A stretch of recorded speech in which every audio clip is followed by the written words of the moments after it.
Assalamualaikum warahmatullahi wabarakatuh. Selamat siang anak-anakku kelas 11. Bagaimana kabarnya siang hari ini? Insya Allah semangat ya. Alhamdulillah luar biasa. Tetap semangat terus belajar. Yes.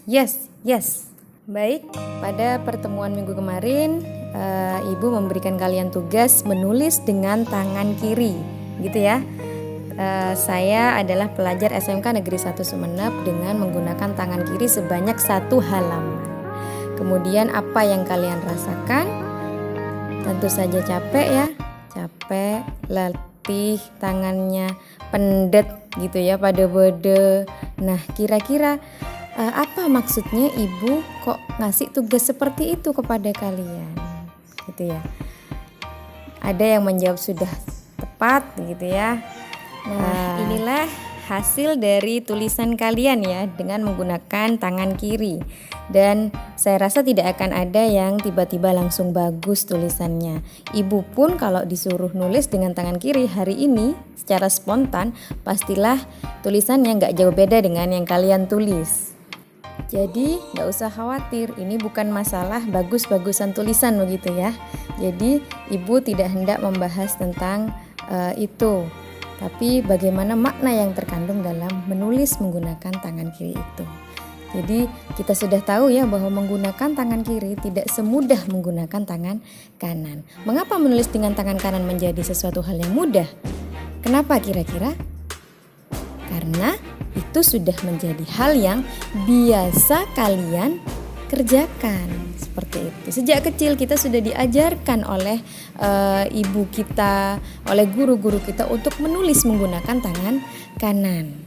Jadi untuk membuat sesuatu hal yang menjadi biasa, pasti ada awalan. Yang awalnya kita tidak bisa menulis. Kemudian ibu kita mengajarkan kita menulis, mengajari kita menulis, dimulailah dengan tangan kanan. Awalnya kita juga sulit ya ketika kita masih anak TK misalkan ya, diajarin menulis sampai akhirnya kita terbiasa sampai tangan kita itu lotek begitu ya, locer katibi untuk menulis dengan tangan kanan. Nah, kemudian secara spontan Bu Inge memberikan tugas untuk menulis dengan tangan kiri, yang itu tidak biasa buat kalian, begitu kan ya? Tentu saja itu adalah merupakan hal yang sangat amat sulit untuk dilakukan. Bisa, tapi tidak menghasilkan tulisan yang seindah dan sebagus tulisan dengan menggunakan tangan kanan.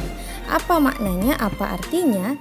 Bahwa sesuatu itu menjadi hal yang biasa gitu ya, atau membuat atau membentuk satu kebiasaan itu harus diawali dengan kita melangkahkan kaki yang pertama untuk mencoba, dan akhirnya nanti ketika kita sering mencoba maka insya Allah akan menjadi bagus begitu ya, akan menjadi sebuah kebiasaan. Kalau kalian mulai sekarang ya menulis tangan kiri, kemudian besok menulis tangan kiri, besoknya lagi menulis dengan tangan kiri juga, begitu seterusnya sampai sebulan, saya bisa pastikan pasti tulisan kalian bisa bagus sebagaimana kalian menulis dengan tangan kanan. Tapi bukan berarti ibu menyuruh kalian menulis dengan tangan kiri terus ya, tidak. Ini hanya sebagai sebuah contoh saja untuk kalian itu ketika akan atau hendak membuat atau merencanakan sesuatu atau mengubah kebiasaan pola hidupmu dari yang awalnya negatif menjadi perubahan yang positif. Jadi misalkan ya, kita tidak biasa belajar setiap hari, kemudian kita akan biasakan itu. Mungkin awalnya sangat capek, sangat males gitu ya, sangat gak enak body, gak mood seperti itu. Tapi kita tahu bahwa kita itu harus belajar, maka kita harus memaksakan diri kita untuk meluangkan waktu kita setiap hari, setiap malam misalkan ya, belajar walaupun hanya 1 jam. Awalnya sulit, awalnya pedih gitu ya, awalnya berat begitu. Tapi kalau kalian menjalaninya setiap hari dengan rutin, maka itu akan menjadi hal yang sangat mudah bagi kalian. Bahkan suatu saat ketika kalian tidak belajar setiap malam, akan merasa ada yang kurang, akan merasa ada yang gak enak, akan merasa saya kurang menambah ilmu hari ini, seperti itu. Dan kata kuncinya adalah untuk sebagai awalan, mungkin kita ya yang membentuk kebiasaan gitu ya. Suatu kebiasaan itu kita yang bentuk awalnya pedih, sulit gitu ya, berat gitu ya.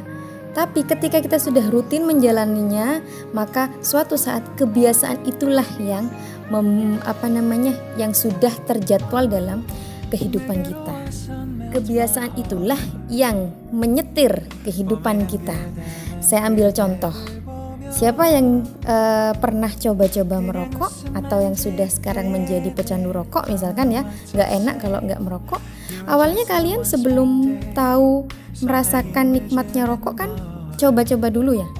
Awalnya nggak pernah merokokan tapi melihat teman kok kayaknya enak. Kemudian awalnya coba-coba. 1 dulu batuk-batuk, 2 batuk-batuk lagi. Yang ketiga kok sudah merasakan enak gitu ya. Sehari 1, 2 hari, 2, 3 hari, 3, kemudian meningkat sehari 2, 2 hari 4 gitu ya. Dan seterusnya, maka awalnya kita yang mencoba-coba itu, kita yang menyetir itu ya. Saya coba 1 hari nyoba 1. Tapi besok-besok ketika kita merasakan nikmatnya rokok itu, maka sudah pasti rokok itu yang akan mengendalikan atau menyetir kehidupan kalian. Seperti itu. Kebiasaan merokok itu sudah akan melekat pada dirimu. Iya apa iya? Pasti? Oke, demikian ya. Silakan perhatikan video berikut ini. Semua orang pasti punya rasa malas. Malas ke sekolah, malas kerja, dan sejuta malas yang pernah ada di kepala kamu. Tapi gimana kalau malas jadi kebiasaan? Apa yang bakal terjadi? Coba deh lihat sekelompok semut.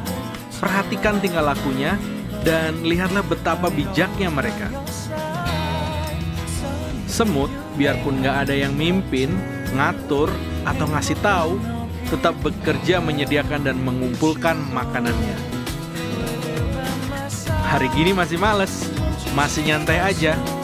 Ada petua yang bilang, tidur melulu, ngantuk melulu, nyantai melulu, bakal jadi miskin. Disiplin seperti semut selagi ada kesempatan. Disiplin awal keberhasilan. Tidak disiplin, awal kehancuran.